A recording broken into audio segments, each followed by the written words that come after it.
Boa noite, pessoal. Eu sou o Jorge e eu vou introduzir o nosso trabalho de imunologia e patologia do professor Fabrício, que a gente ficou com o capítulo 16 do livro de imunologia, que é sobre imunidade inata e adaptativa contra micro-organismos. Primeiro eu vou falar sobre imunidade inata contra bactérias extracelulares.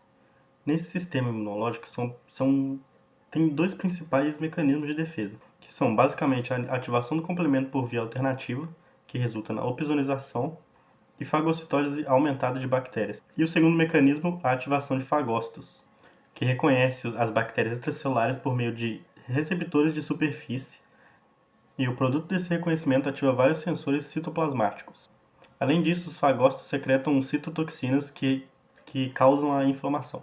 Agora, na imunidade adaptativa, as respostas dos anticorpos contra bactérias extracelulares são dirigidos contra antígenos de parede celular e toxina, podendo ser polissacarídeo ou proteínas. Na resposta contra polissacarídeos, o anticorpo realiza neutralização, opsonização e fagocitose mediada pelo receptor FCA. Além disso, realiza a ativação do complemento, o que resulta na fagocitose de bactéria coberta por C3b, inflamação e a quebra do micro-organismo. Já na resposta contra proteínas, a célula T auxiliar realiza o reconhecimento de antígenos proteicos e, com esse reconhecimento, ele libera citotoxinas, que causam inflamação e resposta dos anticorpos. Além disso, ele libera o IFNY, que realiza a ativação do macrófago, que realiza o killing bacteriano. Agora eu vou falar sobre os efeitos prejudiciais da resposta imunológica contra bactérias extracelulares, que são principalmente duas, a inflamação e o choque séptico. O choque séptico ele possui 5 estágios, sendo no quinto estágio já sendo a perda quase total do membro, e é caracterizado pelo colapso circulatório e coagulação intravascular disseminada. Agora, sobre a inflamação, ela é causada por reações que servem para erradicar infecções que acabam danificando os tecidos e acabam causando a inflamação. Esses danos teciduais são causados pela produção local de espécies reativas de oxigênio e enzimas lisossomais. Agora, por fim, eu vou falar sobre os mecanismos de evasão que as bactérias extracelulares utilizam para escapar das respostas imunológicas, que são dois principais, a variação antigênica e a inibição do complemento. A variação antigênica altera a produção de glicosidades que levam a alterações químicas na superfície dos polissacarídeos, que possibilita as bactérias extracelulares a escaparem das reações imunológicas humorais contra esses antígenos. Já a inibição de complemento é causada por resíduos de ácido ciálico nas cápsulas de muitas bactérias patogênicas gram-positivas e gram-negativas. Boa noite, pessoal. Meu nome é Henrique e hoje eu vou falar sobre o que são as bactérias intracelulares. As bactérias intracelulares são bactérias capazes de viver e se multiplicar dentro da célula do hospedeiro, conferindo a elas diversas vantagens, sendo assim parcialmente do sistema imunológico e de alguns antibióticos. Suas principais características podem ser viver dentro da célula dos hospedeiros, podem invadir células como macrófagos, células epiteliais e leucócitos. Consegue evitar também a destruição pelo sistema imune. Muitos dependem de nutrientes da célula dos hospedeiros e alguns só conseguem sobreviver intracelularmente. Antimicrobianos de macrófagos ou a resistência à morte levarem vantagem. A resistência à eliminação mediada por fagócitos também é a razão pelas quais estas bactérias tendem a causar infecções crônicas que podem durar anos. Muitas são recorrentes após cura aparente e são difíceis de reagir. Agora irei falar sobre a evasão da resposta imunológica por bactérias intracelulares. As bactérias intracelulares desenvolvem várias estratégias para resistir à eliminação pelos fagócitos. Isso inclui a inibição da função de fagolisossomo, ou escapar para o citosol, escondendo-se assim a partir dos mecanismos microbicida ou lisossomos, dos lisossomos, e a eliminação direta ou a inativação de substâncias microbicidas como espécies reativas do oxigênio. O resultado de infecção por esses organismos muitas vezes é depender da célula T, estimuladas por mecanismo. Fala pessoal, eu sou Eduardo e a gente vai falar hoje sobre parasitas. Antes da gente se aprofundar, eu vou falar alguns termos-chave para a gente começar a entender e conseguir classificar os parasitas.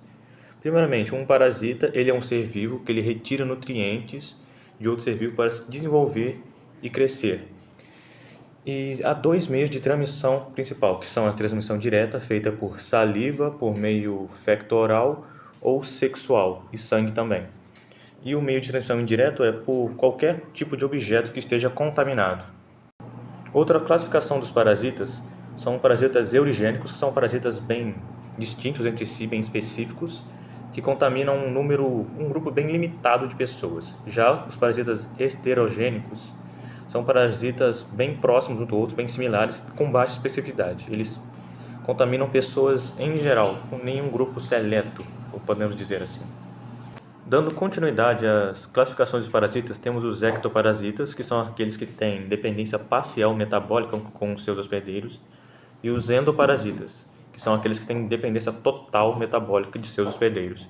Continuando, os parasitas são agentes etiológicos e agentes infecciosos, que eles podem causar doenças e doenças infecciosas por meio de micro-organismos. Há dois modos de infecção, o modo ativo e o modo passivo. O modo ativo é aquele onde há gasto de energia, por exemplo, por meio de larvas, onde eles têm que penetrar o tecido.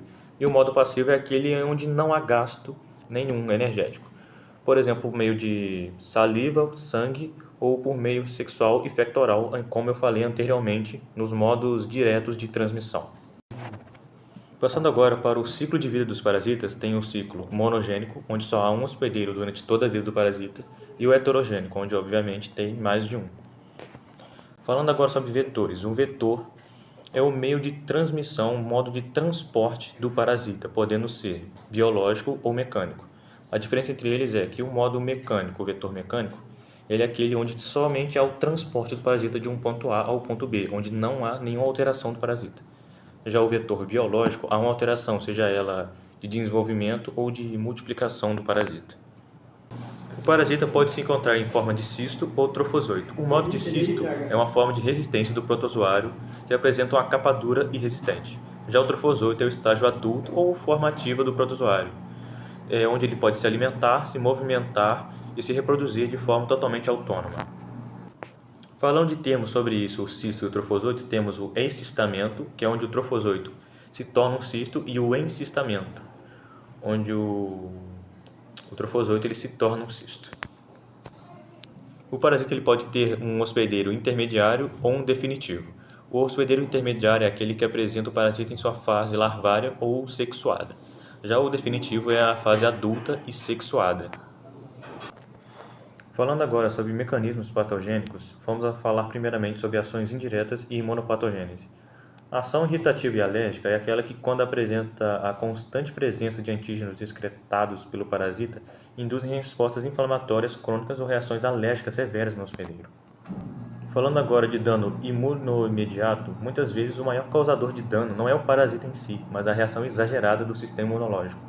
Por exemplo, a destruição de fibras nervosas pela doença de Chagas. A amebíase libera enzimas que destroem a parede intestinal, causando úlceras características. Passando para reações inflamatórias. Toxinas ou metabólicos excretados podem ser altamente irritantes para os tecidos. Falando agora sobre a ação mecânica. Ocorre quando o parasita causa dano físico, compressão ou obstrução do hospedeiro. A obstrução, vermes como acáris, lumbrigoides, podem bloquear o lúmen intestinal. Compressão. Cistos ou protozoários ou larvas de reumitos, como o cisto hidático, comprimem tecidos e órgãos adjacentes à medida que crescem. Lesão traumática. A fixação e penetração da mucosa causam microlesões. Falando agora sobre o mecanismo de invasão imune, o parasita, para garantir a sua sobrevivência e manutenção no hospedeiro, os parasitas desenvolveram estratégias sofisticadas para burlar o sistema de defesa. Por exemplo, como variação autogênica, uma troca constante de proteínas da superfície celular, mimetismo molecular, o parasita adquire moléculas do hospedeiro em sua superfície e camufla-se para que o sistema não o encontre, e imunossupressão, libera moléculas que reduzem a capacidade das células de defesa de agir. Agora, falando da resposta imune do hospedeiro, temos a resposta TH2. Na imunologia, a resposta imune contra os parasitas, especialmente vermes e reumitos, é orquestrada pelos linfócitos T, auxiliadores do tipo 2. O sistema TH2 libera citocinas específicas.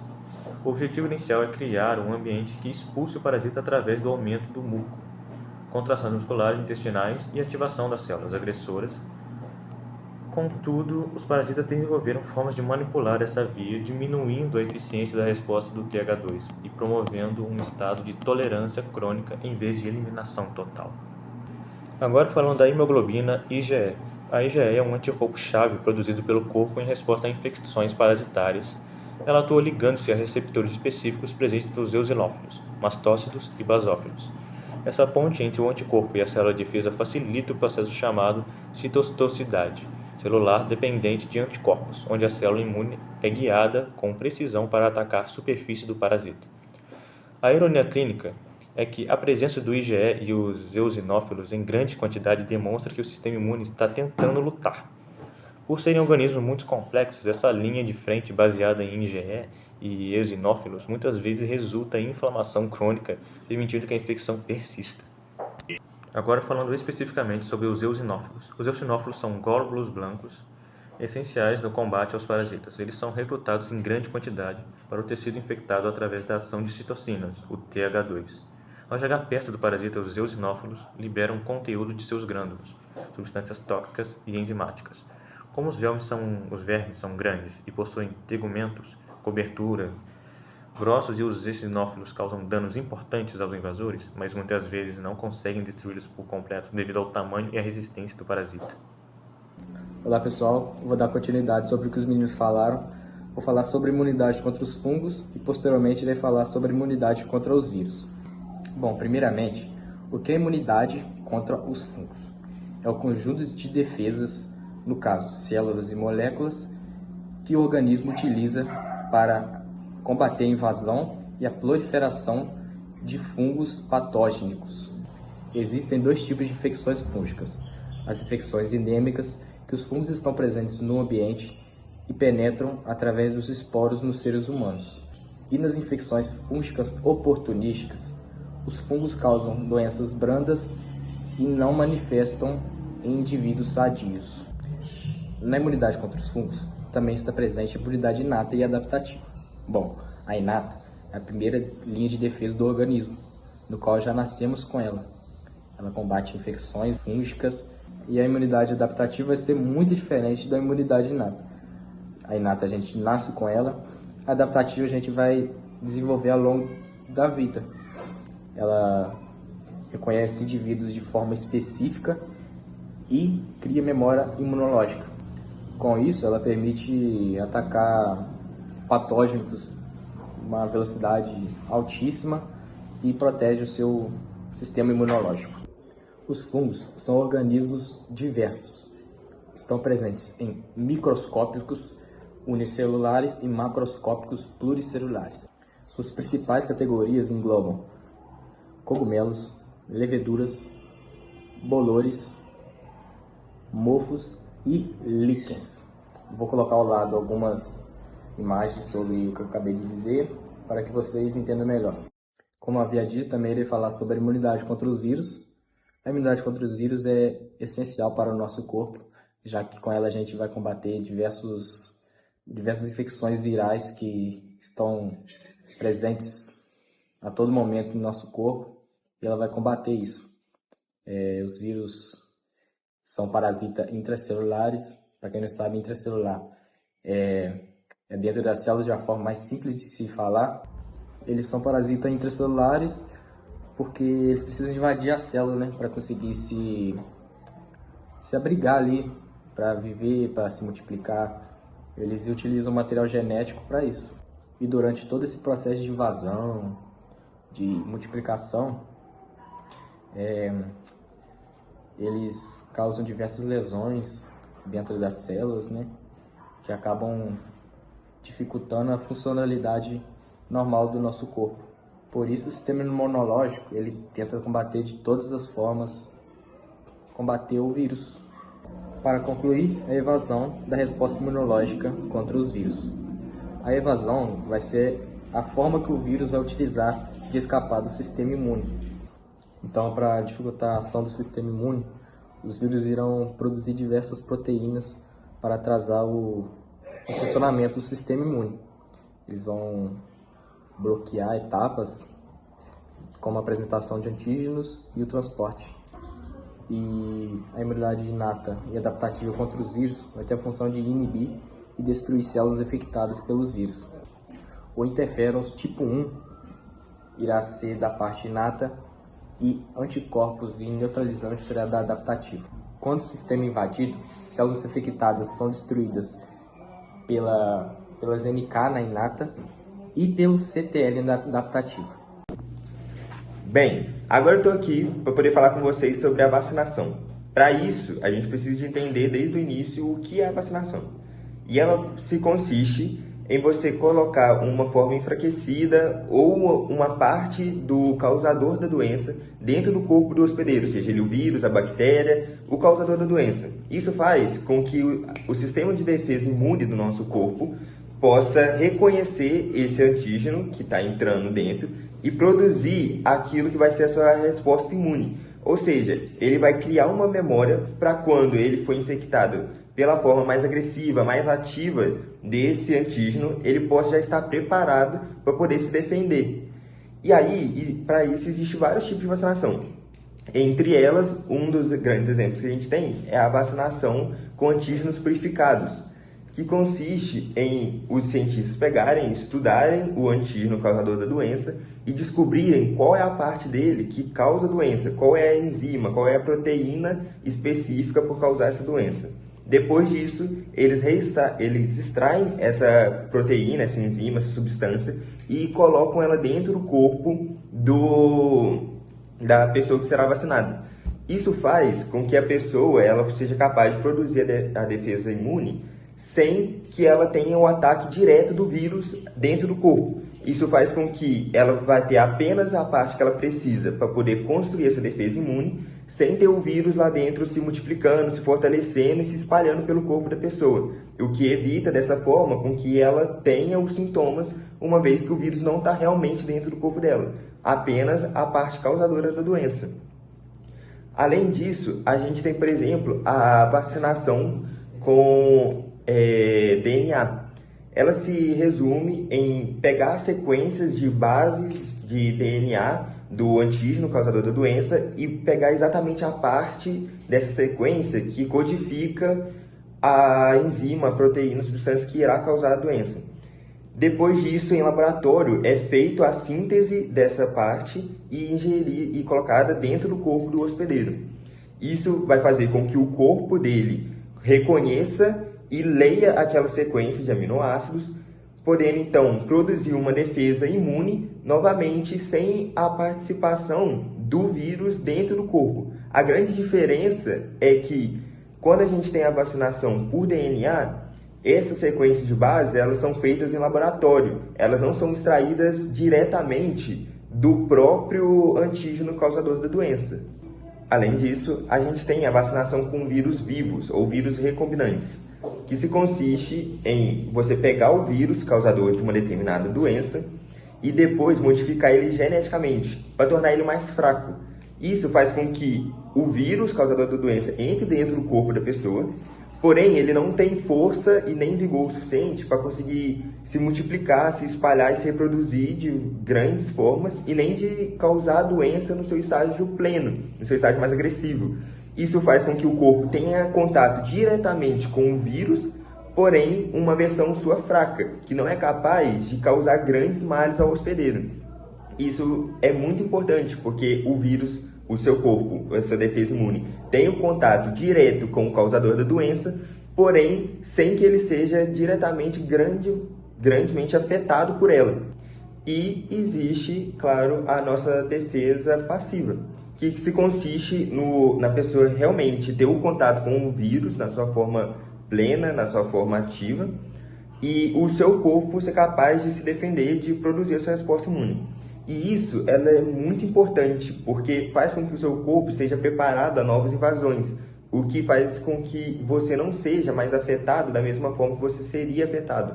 E é por isso que a vacinação ela é tão importante e é uma prática que a gente deve manter, porque nos ajuda a nos prevenir de doenças que foram muito graves e que podem causar sérios problemas para a nossa saúde. esse foi o trabalho do nosso grupo. Eu espero que você tenha gostado, que possa ter sido útil, proveitoso, que você tenha conseguido entender o conteúdo que a gente tentou passar para vocês. E agradecemos muito pela sua atenção e pelo privilégio de podermos estar aqui distribuindo esse conteúdo que de alguma forma possa estar impactando a vida de vocês.